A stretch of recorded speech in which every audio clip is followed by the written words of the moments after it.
Hello, my name is Peter Thompson, aka Missladypetal on YouTube and online. I was asked to do the September challenge for His Kingdom Come. Now, one of the things that I love to do is incorporate my creativity in every aspect of my life. And one of those things that I decided to incorporate that into was the way that I took notes. So those of you that have been following my photos on the His Kingdom Come site and things like that, you will see that I've uploaded some sermon journal notes. I finished my first one, and if you want to have a look at more of my sermon journal notes pages, I've done a flip through it on my YouTube channel, and I'll pop the link up on this video now, but you're already here watching this, so that's fabulous. And it's on my journal flip throughs playlist, so it's easy to find. You don't have to, I've got a lot of videos on my channel and you don't have to spend a long time looking for it. But this is my new one. I've only just started it, and I was very much inspired by the water, earth, wind and fire journals that I saw on YouTube or Pinterest. And I've done something with my own spin on it, obviously within a journal. I'm not creating the whole journal that way, but I've done it with a spin on it. So I'll just quickly flip you through where I'm at so far. So this is the first page, and so you can see that I've got cutouts here, and some of the pages are like, yeah, cool. And alright, so I've got that first page, and you always wonder, what will I do on that first page? And what I decided to do was use some leftover paint that I had been using on a palette, and I just sponged that on to give me some kind of motley background, which I really liked. And then I used one of my stencils from my Etsy store. So this is my side profile stencil, and she's very versatile. I created them in this size. You can see you can use them in this size. This is a Strathmore 500 series 5x8 inch journal. It is absolutely perfect for doing sermon journal notes. It fits in my handbag. It's really easy to use. The paper will take anything that you throw at it, and I know not everybody has this kind of journal, and my advice to you when doing sermon journal notes, if you're inspired by what I do, is to just get the best paper that you can afford in a smaller type of journal that you can take with you. I started using a small Delusions journal when I first started, but it doesn't like water media very much, so I quickly ditched that one and stopped using it. So on this page here, I actually braided some of my colours on and then cut that border out and just did some doodling. And I put in one of my favourite verses, "Maybe I was born for such a time as this," from Esther. So this is where I start actually doing the notes. And one thing that I do with my notes is I put the date of the notes, the preacher's name, and the title of the sermon that I've done. And I also make sure that I put everywhere in for every single Bible reference that's noticed. And essentially what I put in is what stands out to me in my notes. So they're quite subjective rather than being objective, and I find that, you know, it works really well. So we were working on our fired up, fueled up, loved up kind of thing, and our senior pastor was doing, you know, further explorations onto that, and so he was looking at ignition. So I put these key themes that we were doing, and this is fired up, fueled up, oxygenated, and a chain reaction. And I've put, you know, the key words that were being spoken in the words all around that these notes, and I've put in all of the Bible references, and you can see that I've kept it themed. I used some Tombow markers for this, some pencil, watercolors, you know, just normal, and I kept the theme kind of the same for this part of the journal. It's just what I was feeling at the time, and I brought in, you know, all complementary color, you know, like analogous colors when I was doing this, and I would just take a combination of different black pens, a white pen, and maybe a couple of texters to church. And some of this I did in church, and then some of it I penciled in after. So this was the notes from the recent women's conference, and so they formed part of the end of that little fire journal kind of thought. And then I went on and did these are some gorgeous little round stamps that I got off an app called Wish, and they're almost like seals. I love them. They're kind of wood mounted little stamp seals, and perfect for planners and this kind of work, I think.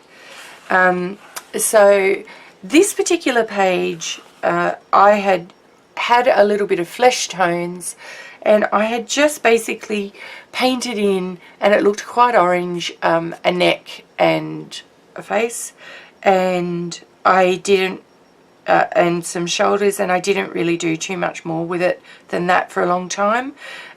So I had some leftover paint for something that I was working on, so I covered this whole page in that, and even around her head, and then I just started adding in some additional flesh tones, and I've done a lot of work on her eyes with pencil. You can see they're kind of soft and dreamy, and I really went for a very soft and kind of dreamy look, and she's looking you know, sort of at you or through you, and it was quite pertinent because this was all about we are not helpless, and how women have the power of influence in our lives, over the men and people around us, and even how we look actually can affect what happens to us, as Esther found out, and that was the case study for this, and it was very pertinent that I actually had that there. But we then go on to a very different page where I was using some inks. I had some leftover inks from a journal page, so I just did this, and I've put in a Sunday morning here. I've got the next page ready, but today we're going to be working on a new page. So what I generally do with these videos is I speed them up and voice them over. So from this point forward, I'm just going to work on my process with this, and it'll be a little bit sped up, but you'll be able to see exactly how I approach some of these pages. I prep them before I go to church, and it might inspire you to do something else of your own. Ciao for now, and I'll see you shortly. Today I'm using one of my Missladypetal stencils. This is called my Shrug Girl, and this is the way that I recommend using these stencils.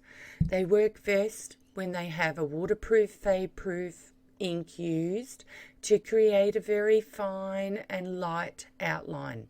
You'll see this in a second when I take the stencil off the page. There we go.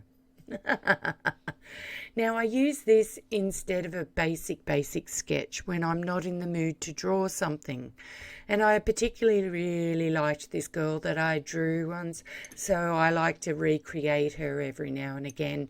She's the perfect size for the 5x8 journal and the small Delusions journal, and I also made her narrow so that she could even be used in smaller, thinner travelers journals.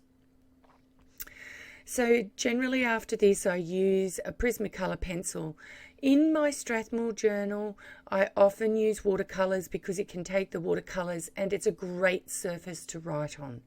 It's sometimes easier than acrylics to write on, although I do use acrylics and inks and all sorts of things in my journals. But I do predominantly go towards the water-based media because they work really well in a Strathmore journal, and of course you can use any kind of pen over the top of them. So I've penciled in the sketch and refined it, and I like the imperfect nature of that sketch. So I've decided to use watercolours here, and I'm using Naples Red. So you know Naples Yellow, but this is a Naples Red, English Red, and it's a beautiful flesh tone in the Schminke watercolour range.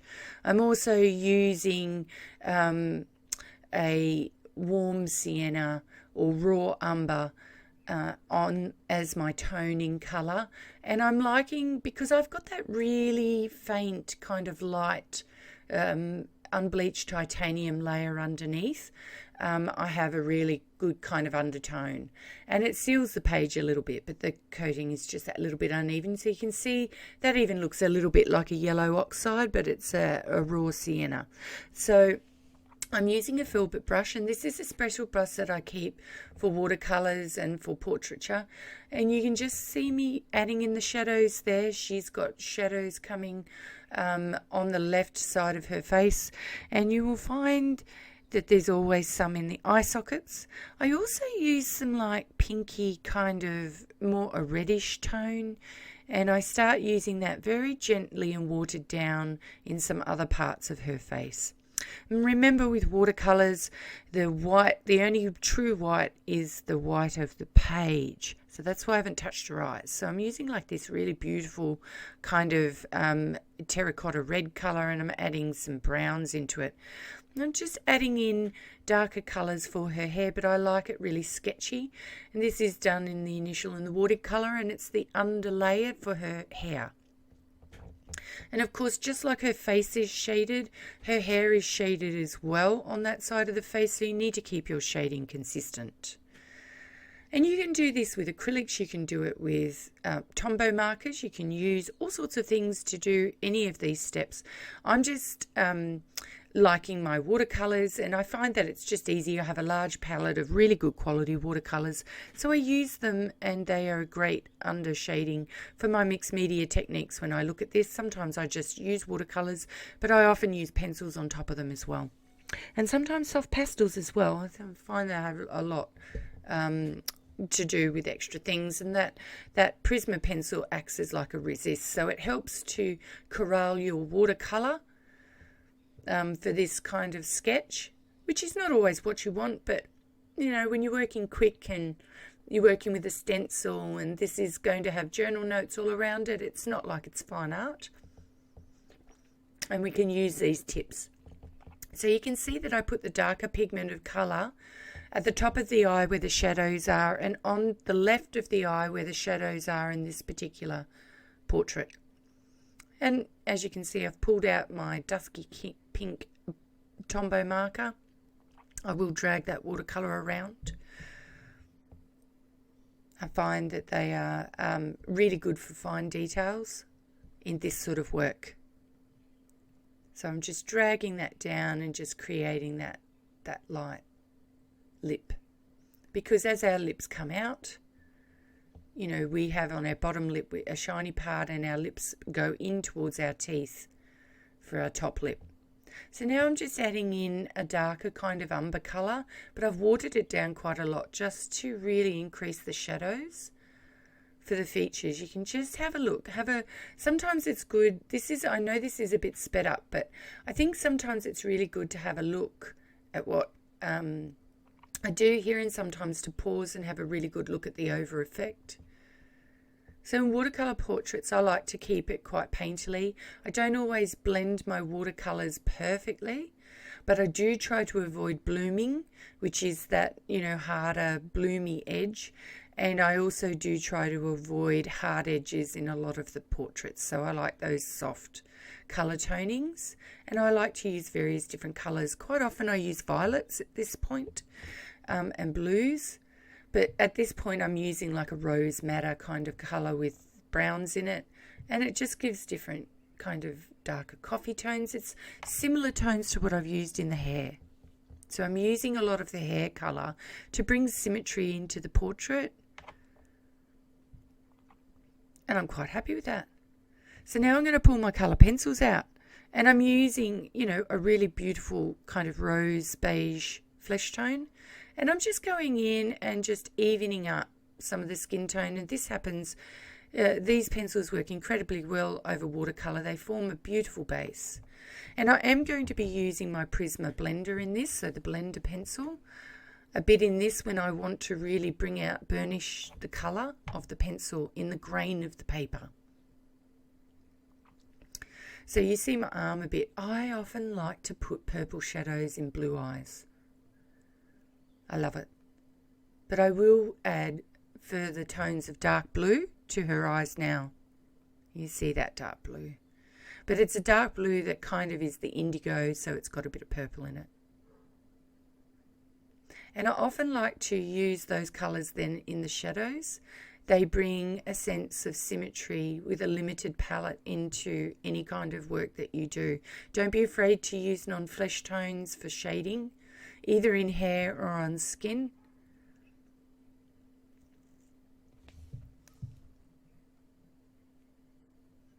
And you can see when you sharpen Prismas, make sure you turn the sharpener and not the pencil.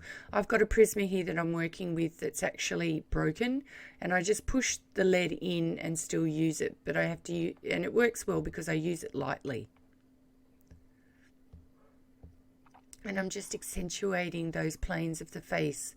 It makes her face, you know, really look like it's 3D, and it has, you know, those peaks and valleys, just like all of our faces do. And you can see that burnishing pencil. See how it brings out the colour of that Prisma against that watercolour. So now I'm using quite a dark purple there. You can see that real purpley magenta, like a grape purple colour. And some brown. The burnisher again, just to blend all those layers of pencil together. It looks that same kind of purpley colour has become more dominant. The same to bring out the shadows on the shoulder and in the nose.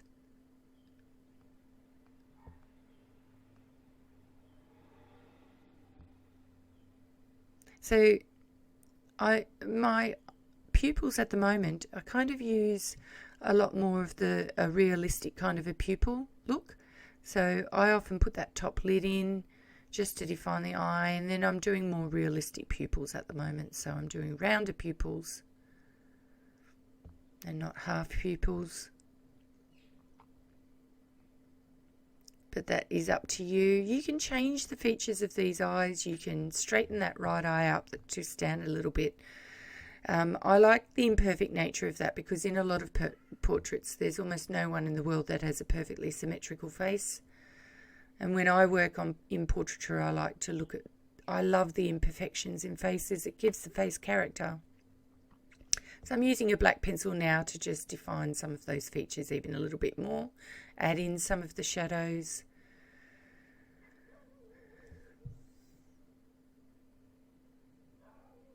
Deepen some of the shadows in some of those areas.